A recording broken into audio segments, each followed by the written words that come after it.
Hi, I'm Professor Eugene Kontorovich. It's a great pleasure to be here to talk to you about this very important subject. I know you've heard a lot about these issues on campus. The goal of our talk today, let me just set up the parameters of what we're going to discuss, is to talk about the legality of Israel's presence in the area called the West Bank and also the Golan from the perspective of international law. And that's an important qualification. From the perspective of international law does not mean who's right, who was there first, who does God want to have this land. There are other people in this building who are better suited for addressing those questions. And international law may not coincide with those answers. There's absolutely no reason that international law, which as we'll see, is made by the countries of the world, is necessarily going to coincide with what is right, what is moral, what God wants. That would be nice if it were true. It's not necessarily the case, so I make no advertisements for the goodness of international law. Why talk about it? Because I'm sure, as you've heard, discussions about Israel, the West Bank, settlements, are inevitably framed in terms of international law. You've heard about illegal settlements, illegal occupation, apartheid. These are all legal claims. And as such, we should be able to assess their validity by looking at international legal sources. And that's what we're going to do today. We're going to look at what are the international legal sources, the authoritative international legal sources that govern this question. That's what we're going to do. So let me take a step back. And what is international law? So that's a good question. Unlike, you know what American law is, there's Congress and they pass laws. There is a legislature in Tallahassee and they pass laws. Who is the international legislature? It's not the United Nations. They don't pass laws. There is no international Congress, and there is no international rule-making body. Rather, there are two main ways international agreements are made: treaties and custom. Just like in Jewish law, custom, minhag, can become binding. If countries do things, if all countries regularly do things, with a sense of legal obligation, that creates a rule, a customary rule of international law. What do these two things have in common? International law is made by countries. That is to say, countries can only be governed when they agree to a rule that will govern them. Treaties, custom. So what is not international law? Why do I have to give you this little mini shir in what's international law? Because not everything that has the word international in it makes international law. So for example, you will hear many General Assembly resolutions calling not just Israel's presence in the West Bank illegal. The General Assembly has famously called the very existence of the State of Israel illegal in its Zionism is racism resolution. So if the General Assembly was a law-making body, I could save my voice and step down now and say, we're done. General Assembly has said it's illegal. The General Assembly does not make international law. How do I know that? Is it because I don't like what they say? No. It's because the United Nations Charter, the Constitution of the United Nations, which creates the General Assembly, spells out its powers, and making rules is not one of them, making laws. So what's it mean when the General Assembly votes? Does anyone know about politics, about Congress? You know how sometimes a House will make a one-House resolution. Like the House of Representatives will vote to make Tuesday, Chinese food day, and Wednesday, talk like a pirate day. They have these one-house votes. Those votes aren't laws, because a law has to be passed by both houses and signed by the president. So why do they make these sense of the Senate resolutions, or one-house resolutions? To express their opinion. That's what they're doing. Same with the General Assembly. So General Assembly resolutions, you could have 1,000 of them, and you do have 1,000 of them on this subject, and they do not have legal status. What else does not have international legal status that you might hear about a lot? So you may know that the International Court of Justice issued an opinion in a case involving Israel's wall that was being built in the West Bank largely, in which it declared Israel's occupation to be illegal and a violation of international law. It did not offer much analysis for that point. Why is this not a binding statement of international law? It's the International Court of Justice.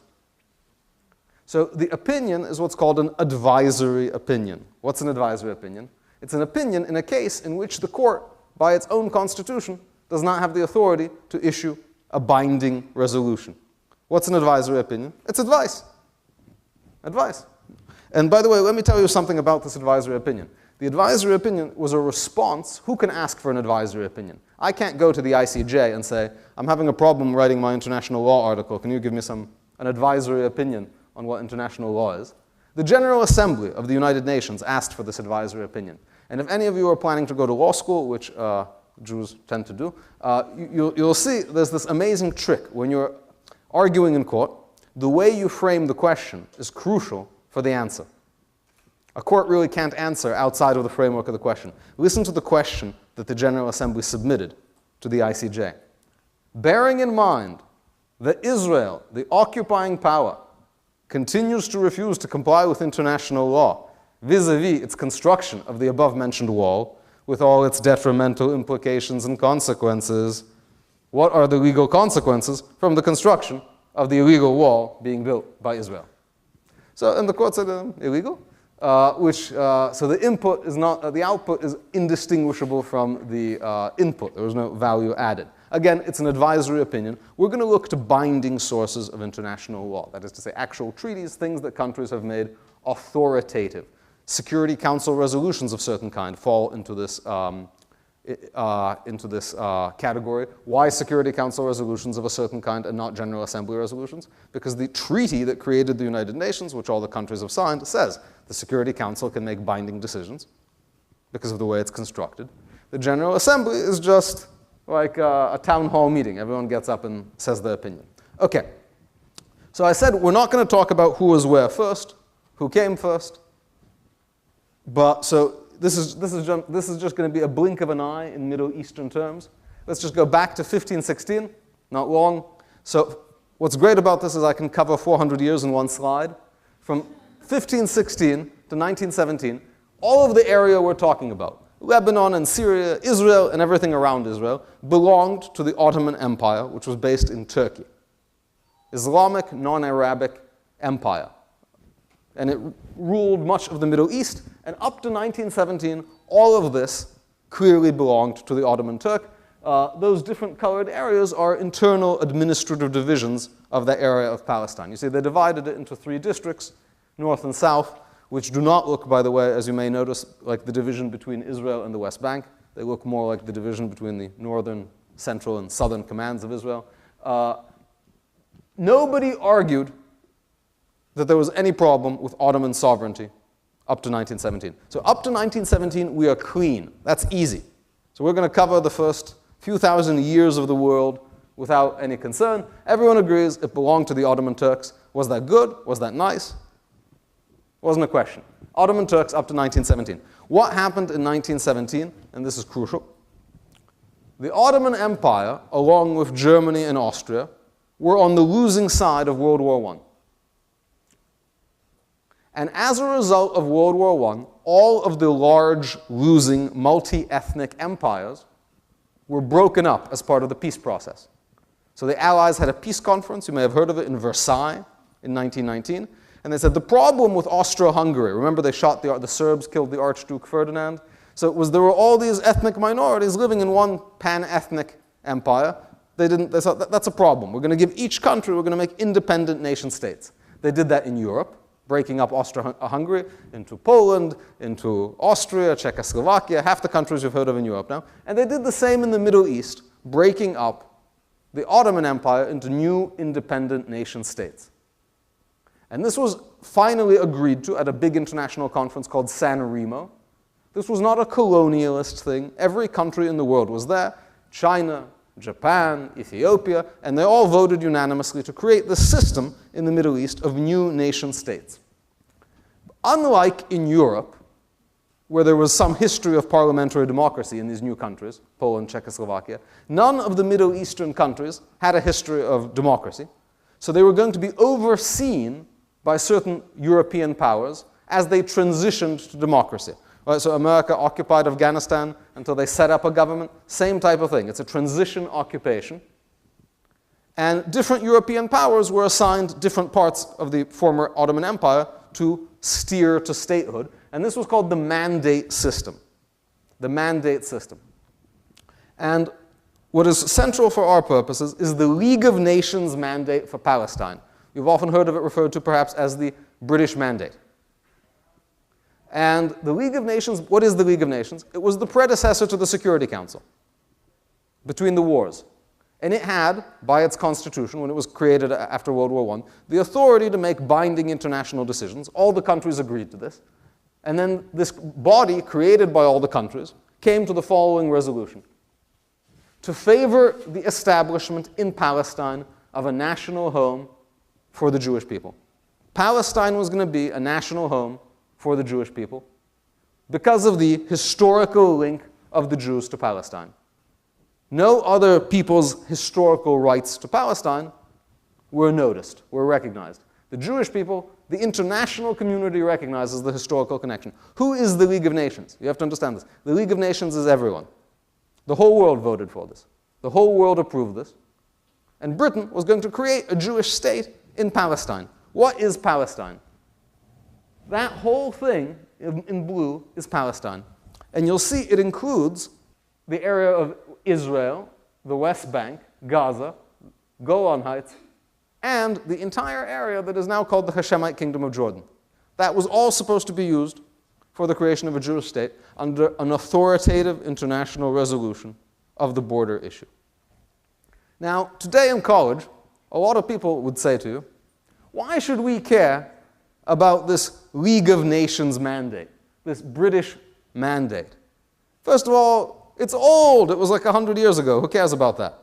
And it sounds like European colonialism because it has the word British in it, and it takes place in the Middle East. So this was just like some favor from like Britain to the Jews. So scratch out that last possibility. The British didn't like the Jews. Nobody liked the Jews. This was part of a much larger settlement. So here's the thing. The only thing you will ever hear about, probably in your lives, unless you specialize in this area, is the British Mandate for Palestine.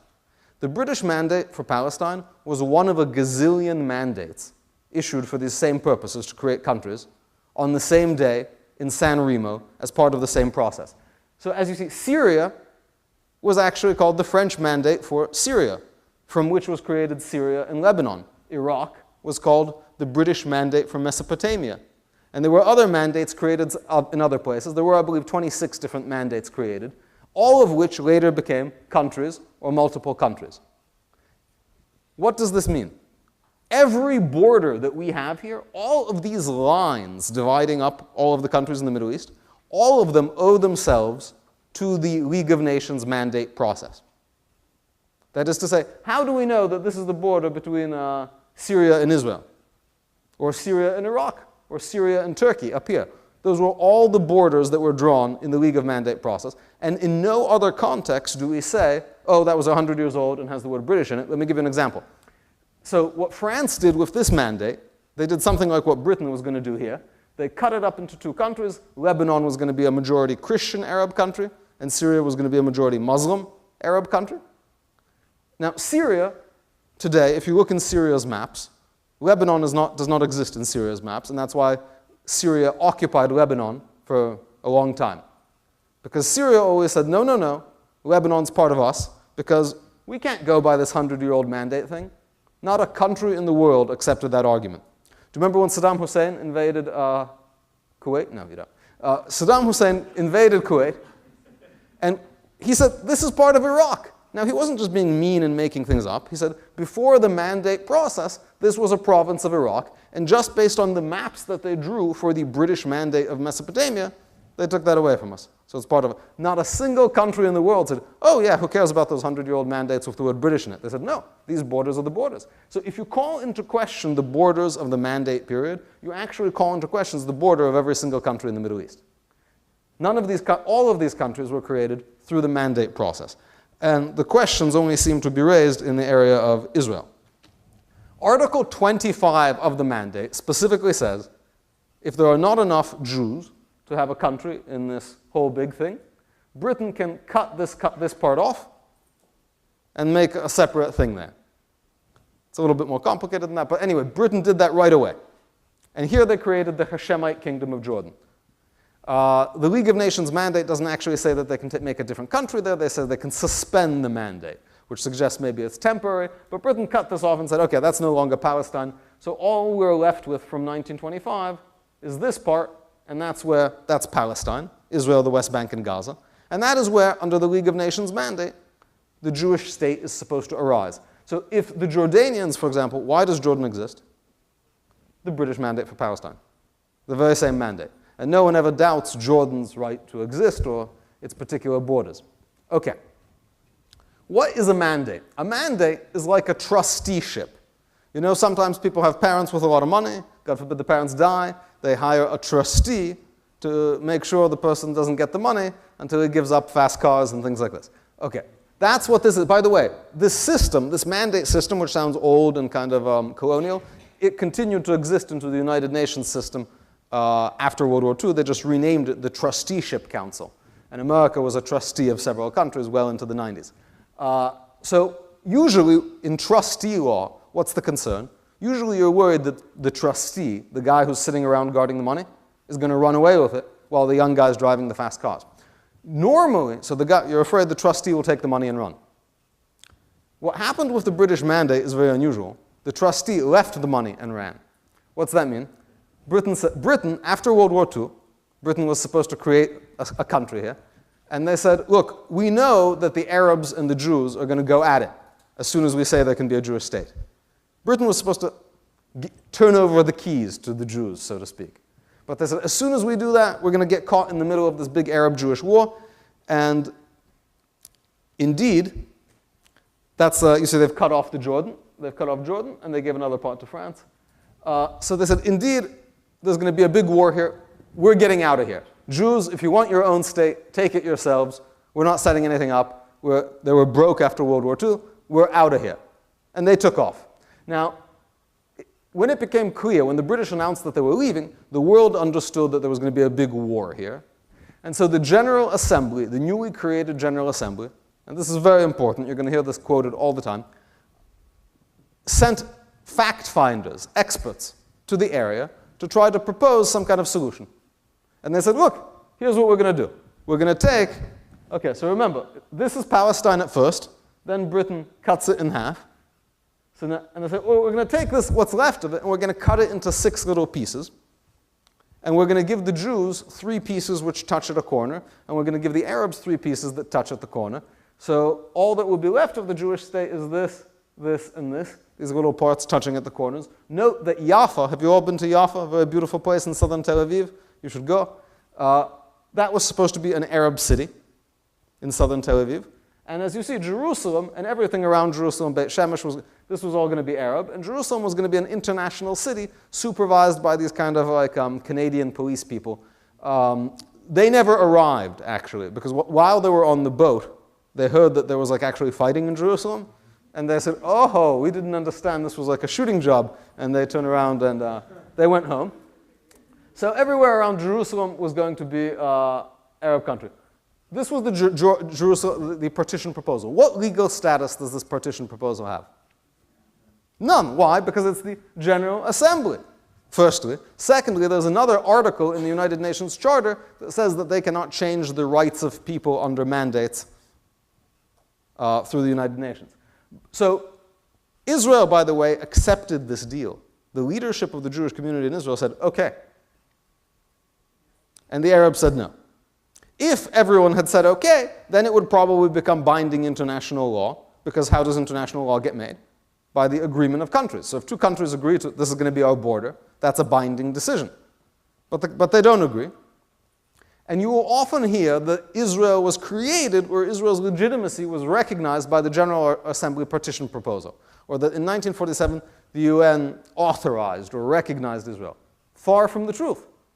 Israel was already recognized from the League of Nations mandate. Everything in international law with Israel begins with the League of Nations mandate. This doesn't recognize the mandate. It tries to chisel away at the mandate. Now, so the Arabs say no, and a war immediately begins. By the way, there had been other partition proposals. The Jews in the 30s even accepted this suggestion from Britain, where only that tiny little kind of orange area would be Jewish. And the Arabs also said no. Okay. here we're getting to the so-called 1967 borders, which, as we'll see, have nothing to do with 1967 and are not borders.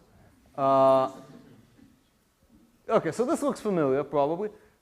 The Arabs invaded Israel. 5 Arab armies, Egypt coming up here, Transjordan led by the British, right, the people who love the Jews. The Jordanian army was led by British officers. The Syrians, the Lebanese, the Iraqis walked across Jordan to participate in the fun. The Saudis came, everyone was there. Okay. This is what the situation looked like when the fighting stopped.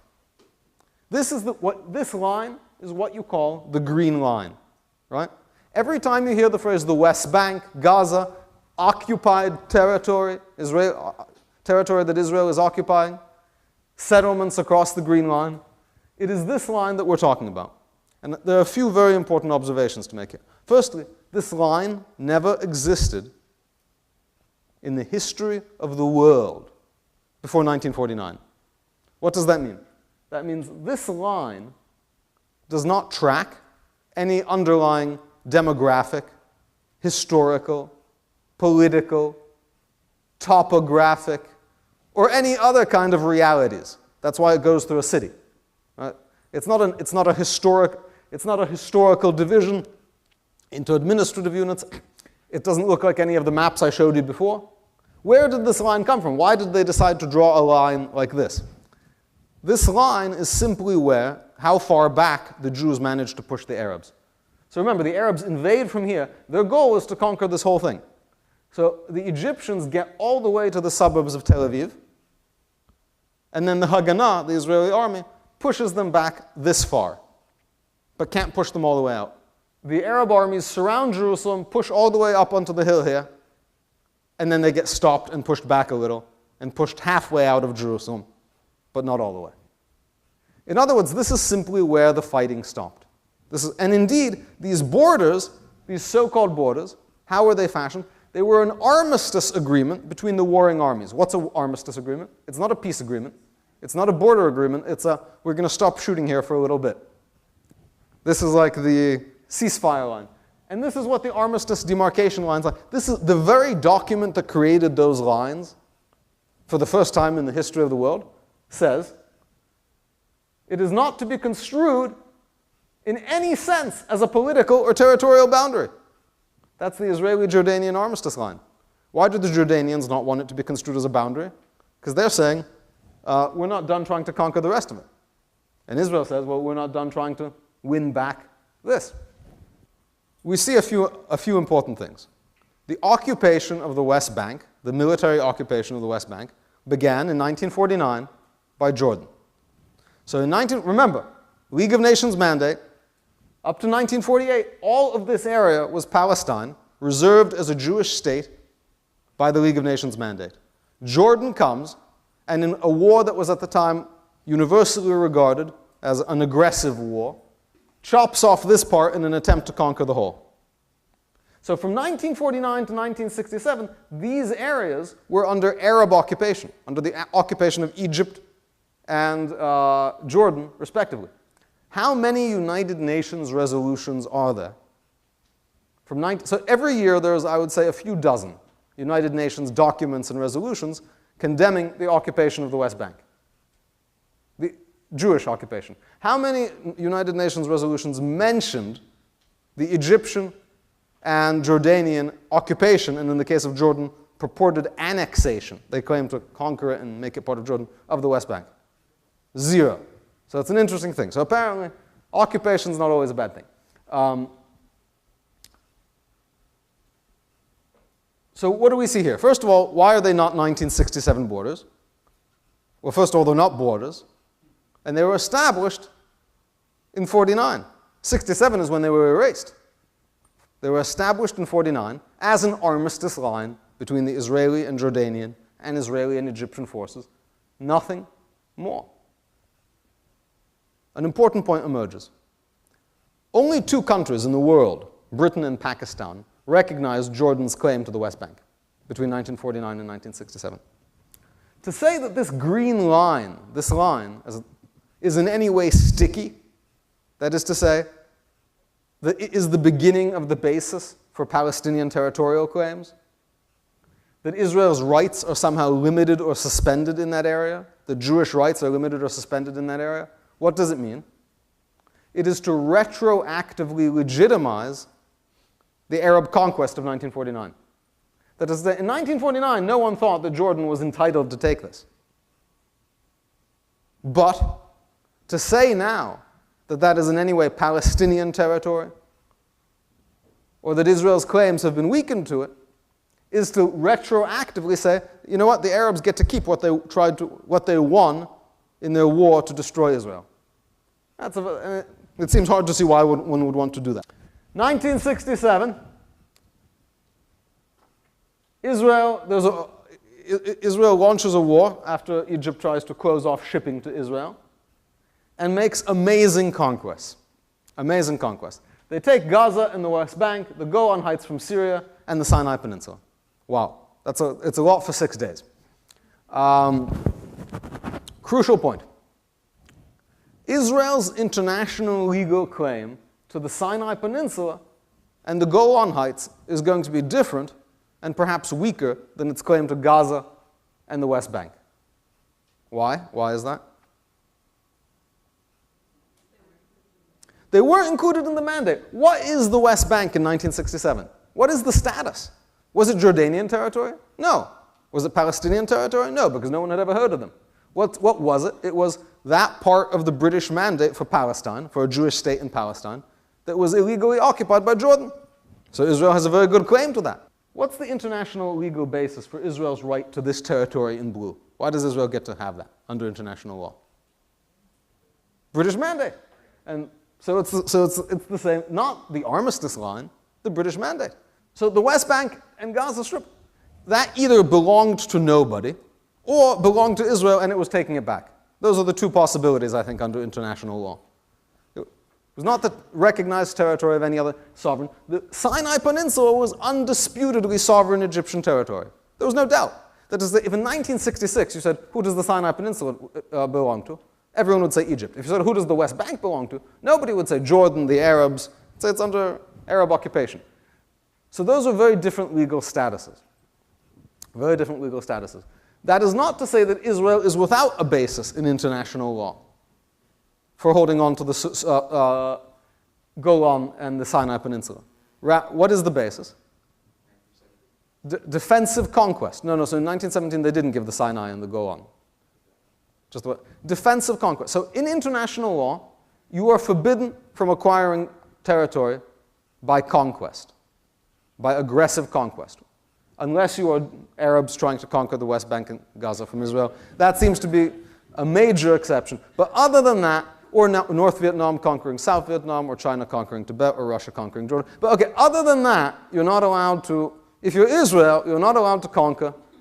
That's clear international law. It says Israel is not allowed to conquer territory in aggressive wars. How do we know that? The UN Charter, basic international document, prohibits war as a weapon of state, as a tool of statecraft. It says war is illegal. You're not allowed to have aggressive war. So if war is illegal, obviously, if you break the rule and have a war, you shouldn't be allowed to keep that which you unlawfully take. Everyone with me? So Saddam Hussein gets kicked out of Kuwait, etc. Is there any exception to the illegality of war? Are they like Quakers, where they just won't have war at all under the United Nations? No. Article 52 of the United Nations has an exception to the illegality, a very fundamental exception, self-defense. So the right of self-defense, it's not just an exception, it's inherent. It's basic. You can always defend yourself. So not all war is illegal. What kind of war is legal? A defensive war. 1967 was at the time almost universally regarded as a defensive war. Afterwards, people wanted to say different because Israel won so miraculously, basically, that people said the Arabs couldn't have had hostile intent because they got wiped out. But that was an unexpected circumstance, a highly unexpected circumstance. So if it's a defensive war, why would you have the rule prohibiting conquest? Remember, why do we have the rule against conquest? Because aggression is illegal, so you should not keep what you get illegally. But what if you get it legally? Then it seems the rule should not apply. Now, if you ask an international lawyer, If you ask all the other international lawyers, is defensive conquest permitted? They would say no. It is not also forbidden. Why is it forbidden, they would say? Because then people would claim self-defense to mask an aggressive conquest. They say self-defense, aggression, you can't really tell them apart. That's their argument. What's the problem with that argument?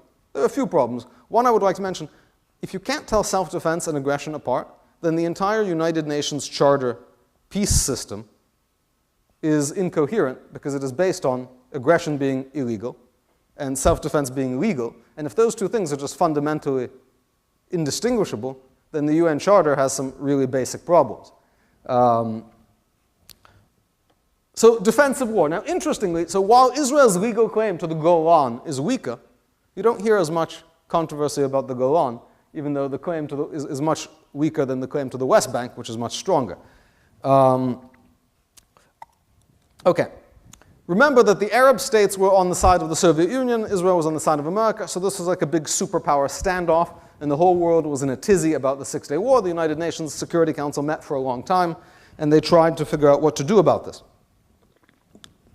And they really wanted some kind of agreed-upon solution to have like, to avoid a superpower standoff. And they went through many drafts, and this is what they came up with. This is a very important resolution, 242. The United Nations passed this subsequently in a way that would make it legally binding, because the Security Council can do that. And this document becomes the basis of all future UN documents. So all future UN documents basically call for implementing 242. So my voice is going a little, and it's good because it seems 242 now we're at the end of the story. Read that. Withdrawal of Israel from territories occupied in the recent conflict. What territories are those? That's the whole West Bank, Gaza Strip, Jerusalem's right here, go on, and Sinai. Okay. So the Security Council says Israel has to give it all back. Now, what if I told you? What if I told you? Well, look, maybe it doesn't have to give everything back, because it doesn't say withdraw of the armed forces from all the territories. You'd say, I've been spending too much time in the Gemara Shir, right? This is like a little bit too much casuistry, too much Talmudic logic. It doesn't say all of the, maybe it just means some of the. Okay. What if I told you something even more interesting? When this resolution was first proposed by one of the Soviet-aligned countries, United States, and it actually said all of the territories. That's what it first said. And it went through 5 different drafts that said versions of the territories, all of the territories, and in each case, America and Britain said, we're going to veto that. Israel shouldn't have to withdraw from all the territories. First of all, it's never going to do it, so it's just going to make the UN look stupid. This was before people routinely stopped doing what the UN suggested. There's going to be one of those resolutions that get ignored. And Israel, it would be suicidal for Israel to do it, and they'll never give up the temple, and this is not something that can happen. Too much to ask for. So let's say some of the territories. And then the Soviet Arab countries said, no, no, no, that's not enough. Then they could maybe just withdraw from a few feet, and we're not happy with that. And so finally, they did what diplomats do. They said, let's not say some of the, and let's not say all of the. Let's just say, generally, territories. So what did they actually agree to in this document? Nothing. They agreed to disagree. By the way, this should not be surprising. This is the typical diplomatic outcome. You know, we're about to have now in Congress this sequestration thing, where the budget gets slashed by massive amounts of money. It's because they had an agreement a year ago to not agree, and now we're so they agreed to disagree. This is normal diplomatic stuff. By the way, has Israel complied with this resolution?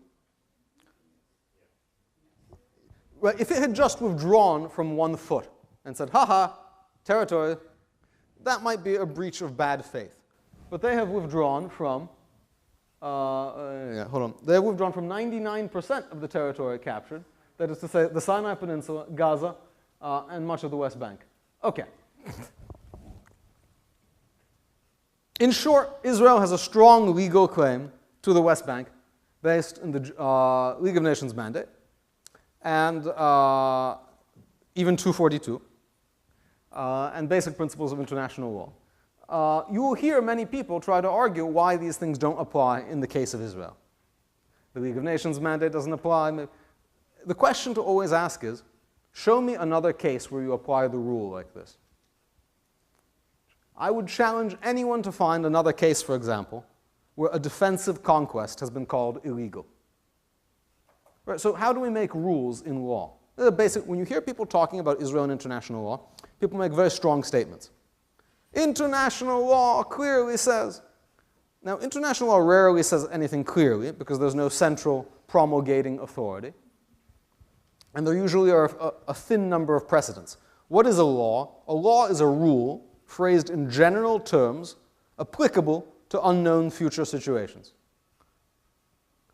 Show me the rule that gets generally applied that says any of these things. You'll note what I said about the title to West Bank, that either it belongs to no one, disputed territory, or Israel has clear sovereignty. Why did I say that?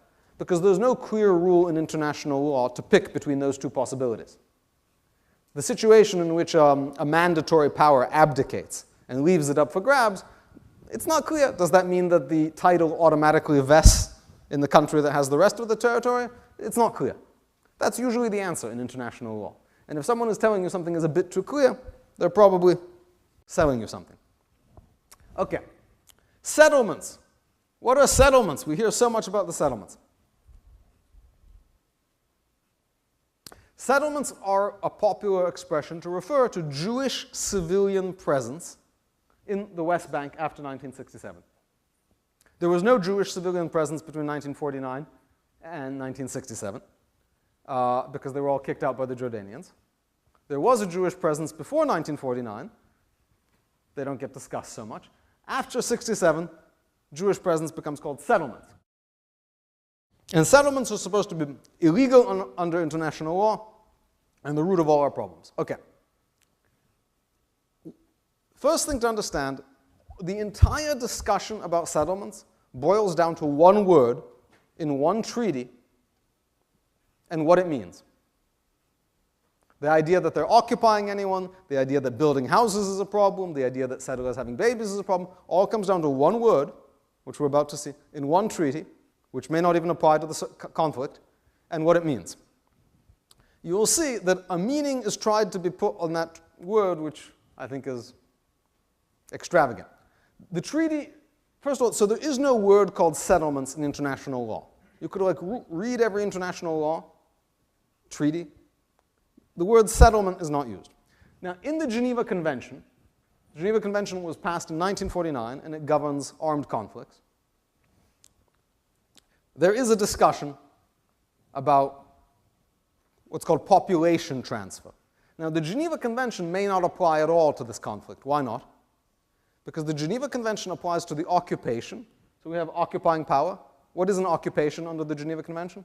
It's when one country occupies the territory of another country.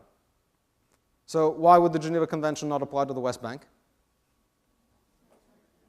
Whose territory is it?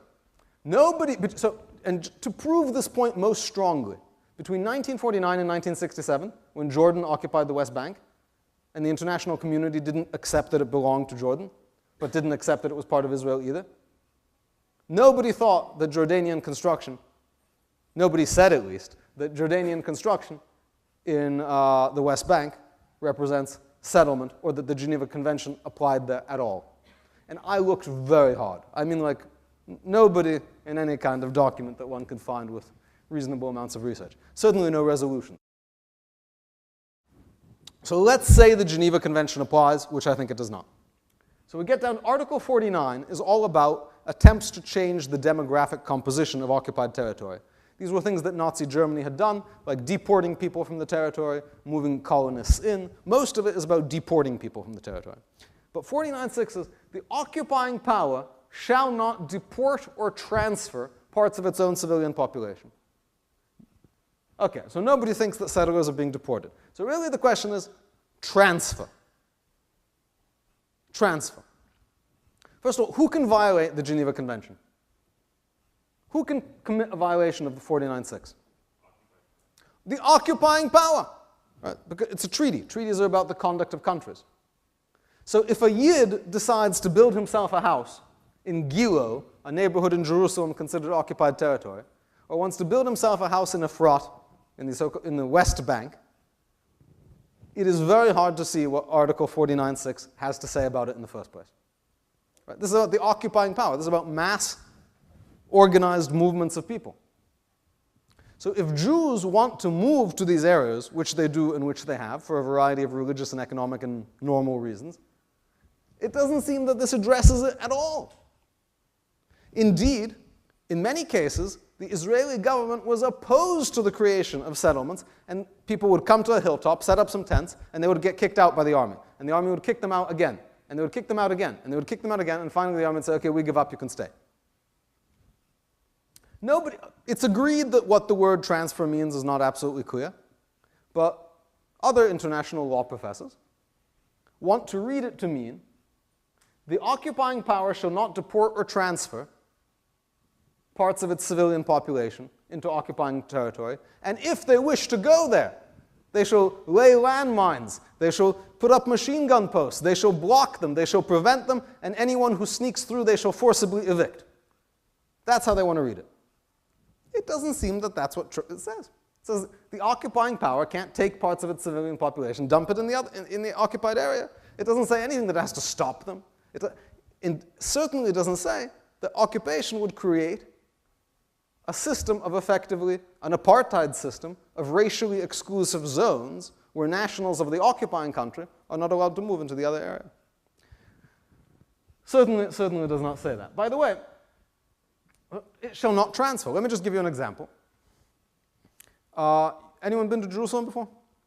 Great. Okay, so you know the central bus station? So you get to the central bus station. You want to go to the Kotel. What do? Today you probably get on the light rail, but you used to take a bus. So you get on the light rail, and you ride over to the Kotel. Under the leading world interpretation, the way people want to spin this, of 49.6, you have just violated the Geneva Convention. Okay, you're not the occupying power, but we don't get why. You have transferred yourself, and I don't mean the transfer from the bus to the train. You have transferred yourself to occupied territory. That's it. They should have stopped you. They should have torn up the tracks. They even want to say, what about people who are born? Probably at least a third or a half of the so-called settlers didn't settle, they were just born. They want to read transfer to mean delivered. How can someone who was born in Yerushalayim, how can they be considered to have been transferred? It's very hard to understand. Okay, so settlements, I think not such a problem. I'm going to end on one final note. Apartheid. You're going to hear this all the time. What's the argument of apartheid? Israel is occupying the Palestinians, depriving them of the right to vote, etc., whatever. And this is a problem. Okay.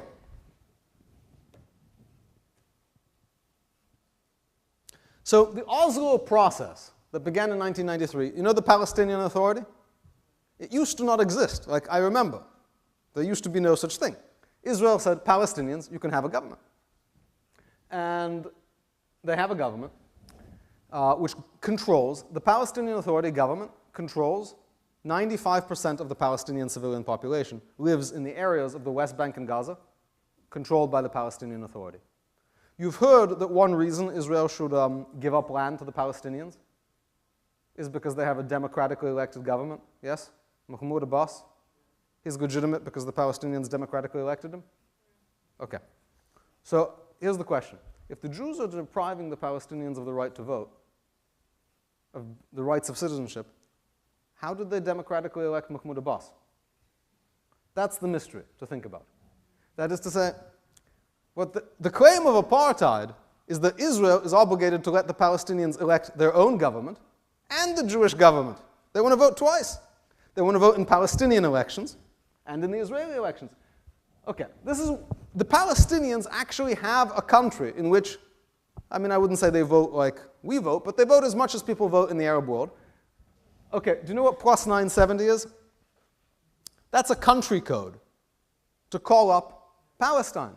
.ps, top internet level domain name for Palestine. They have an army supplied by the United States. They have a central bank. They have ministries. They control the vast majority of the Palestinian population. They issue passports. They have government. They travel the world. They have foreign ministries. They have embassies. These are the countries in the world that recognize Palestine as a state. Almost as many as recognize Israel. Growing every day. And they have embassies there. These countries have embassies in Palestine. They've elected, I mean, again, I understand that Abbas is in the, like, something like 100th month of his 48-month term, but that's their problem. They did at one point elect him, and can do so again. They have a government. This was given to them. So it's very hard to understand what the apartheid is, other than that Jews are not allowed to vote at all in the Palestinian elections, or live there, or have any other kind of land there.